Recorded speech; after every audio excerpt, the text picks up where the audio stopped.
The function of criticism. T.S.Eliot, a famous critic of modernist movement, his critical essay, The Function of Criticism, focuses on the role of the critic as opposed to the creation of a new work of art. This essay divided into 4 parts: Eliot's views on critique and critical work, Murray's views on romanticism and the classicism, Eliot's criticism of Murray, the last one, the relation of criticism to the creative work of art.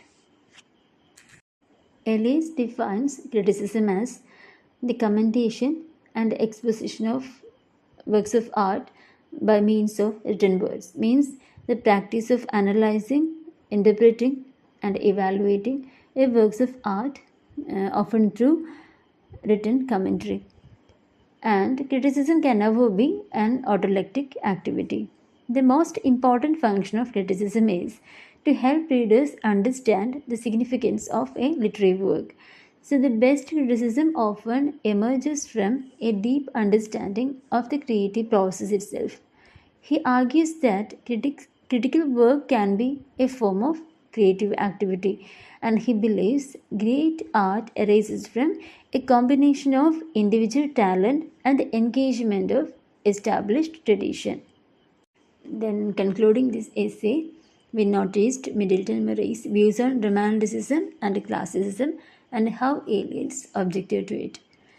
Murray argued that one cannot be both a classicist and a romanticist simultaneously.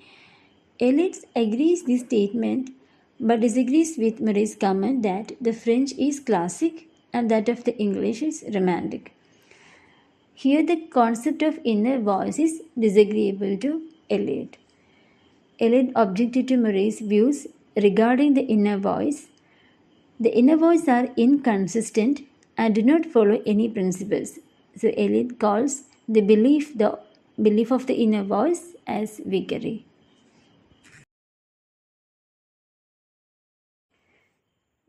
Eliot's essay, Tradition and Individual Talent, first published in The Egoist, later in The Sacred Wood, his first book of criticism.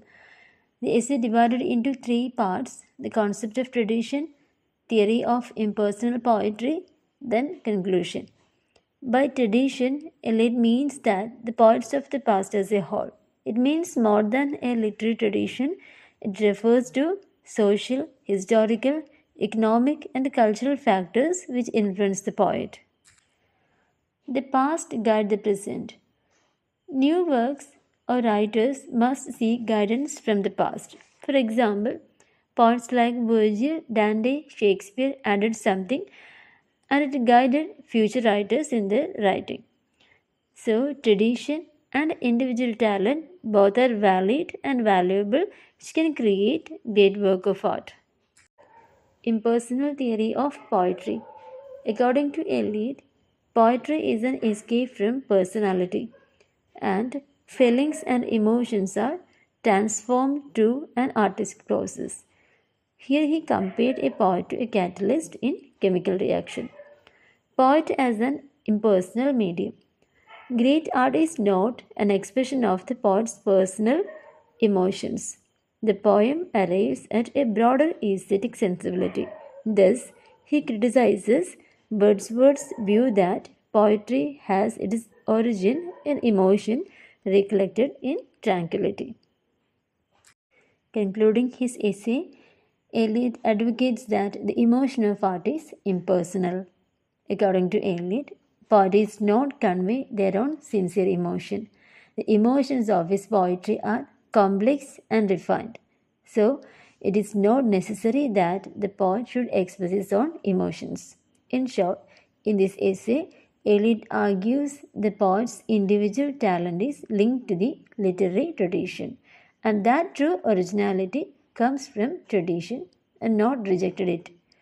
Eliot's essay had a profound impact on literary criticism, shifting the focus from the poet's personality to text itself and its relationship to the literary tradition. Some key points. Simultaneous order. All literature exists in a continuous, interconnected whole, where past, present, future works of art are in constant relationship with each other. Historical sense. Recognizing how past works of art continue to influence and resonate in the present. True historical sense involves understanding pastness of past and presence. Ideal order.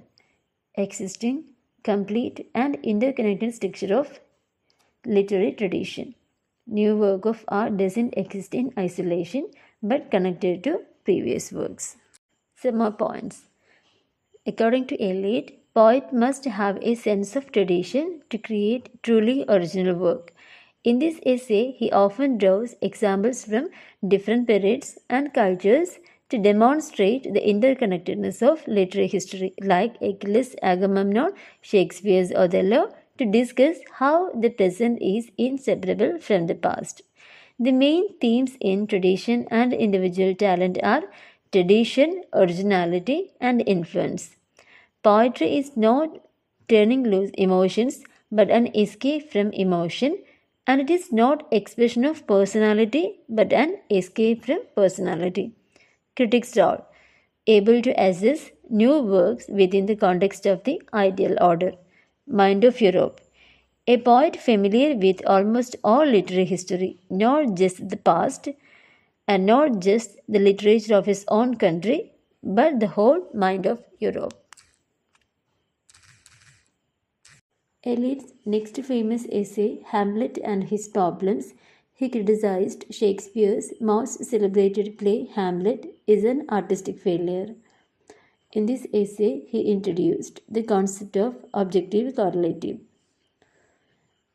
Eliot criticized Hamlet fails as a work of art, the play as the Mona Lisa of literature, failed to find an appropriate objective correlative, inconsistent and unnecessary scenes, failed to achieve artistic inevitability and emotional adequacy.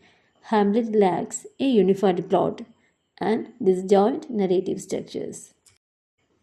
Objective correlative. Hamlet is an artistic failure as a character failed to provide sufficient objective correlative for characters' emotions. Objective correlative means a set of objects, situations, or events that evoke emotions. But in Hamlet, Shakespeare failed to provide a particular emotions, actions, so feel disconnection from the psychological state. It is a literary devices technique popularized by Eliot helps to create a more powerful and relatable emotional experience of the audience. This term was first used by American poet Washington Alston and it was popularized and developed by Eliot. Practical criticism. Practical criticism began in the 1920s by the Cambridge critic I. Richard. Theorists emphasize a careful examination of the text meaning, language, and structure. Examine a detailed analysis of the text in isolation, not about the author, historical background, or other factors. Practical criticism focuses on readers' response and influenced the development of new criticism, which also emphasized close reading. Prominent theorists William Emerson, F.R. Lewis, Clarence Brooke, Alan Tate. F.R. Lewis, a British literary critic, and his notable works, New Bearings in English Poetry, The Great Tradition, The Common Pursuit, etc. He was a co-founder of Scrutiny, a literary journal. His work was characterized by a strong emphasis on close reading and textual analysis. Close reading means a deeper understanding of the author's intended meaning of the text and literary devices and techniques used in the text. Lewis, as a theorist, detached from the concrete realities of the text. He favored modernist poetry, vocal critique of mass culture. Practical criticism, key terms: close reading, sense, feeling, tone, intention. Sense, the literal meaning; feeling, the emotional impact; tone, author's attitude;